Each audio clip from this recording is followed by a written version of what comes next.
documents. In fall 2018, there was an engineering firm that did an assessment of the building.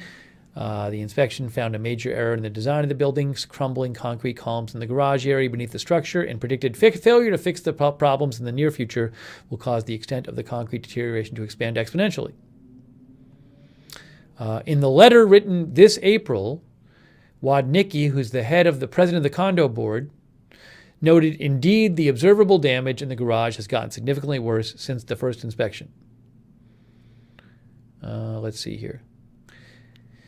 A retired college professor who lives in the building because it's now destroyed, said residents knew about the October 2018 report warning of major structural damage and ultimately voted to make the fixes, though reaching that agreement take time. It wasn't like people were ignoring it in the building, he said.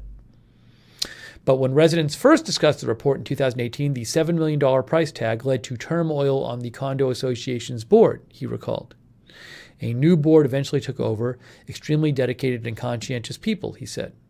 But they had lost about a year in dealing with damage they'd been warned about in the report.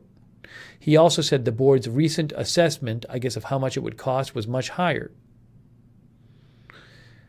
A resident of Champlain Tower East, which is the sister building, a couple buildings over, Marta Castro, said she routinely talked to people in the south building, which is the one that collapsed, who voiced concern about the amount of the proposed assessment and having enough financial oversight on it. The assessment is what people in the building were going to have to pay to make the fixes. Remember, it's a condo building, so it's owned and run by the people who live there. So if there's fixes that need to be made in the building, it's going to be paid for by all the people who live there. So if you do a big fix in the building, each unit's going to have to pay a significant amount. And so this person who knew people in the building said that a number of people in the tower in that building were concerned about the amount they would have to pay for these repairs and having enough financial oversight on it. Let's see here. This person, Marta Castro, who lived 2 buildings away, said, and she was on the board of Champlain Tower East, said the South Tower always seemed in disarray with concrete chips visible in need of a fresh paint job. She said she was friends with several people in the collapsed tower who were missing and likely dead. Terrible.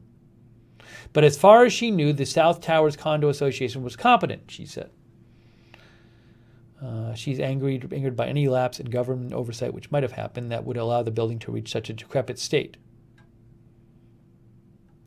The letter in April by the condo association president noted the conditions of the building's roof had become much worse, required additional repairs. Cost estimates of the fixes required increase every year.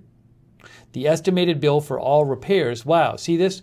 The estimated bill for all repairs had increased from $9 million in 2018 to $16 million this year. Wow. The letter said the association could repurpose other dedicated funds to the project, but still could only come up with $707,000 in cash on hand, leaving a bill of $15.5 million. A big chunk of that was the structural stuff that needed to be done, Miller said. Who's a resident. I don't remember anybody saying we shouldn't do the concrete work. I think everybody agreed on that. I mean, that's a lot of money for the people who live there. Remember, a lot of this, I mean, the more cheap units in the building, the more inexpensive ones, relatively, are still like, there's 600,000. So a lot of the units I've seen in the building cost like 600,000, 800,000. There's one the crazy penthouse costs 2.8 million. It's like a super nice, penthouse 4-bedroom. But, the residents were going to have to pay this.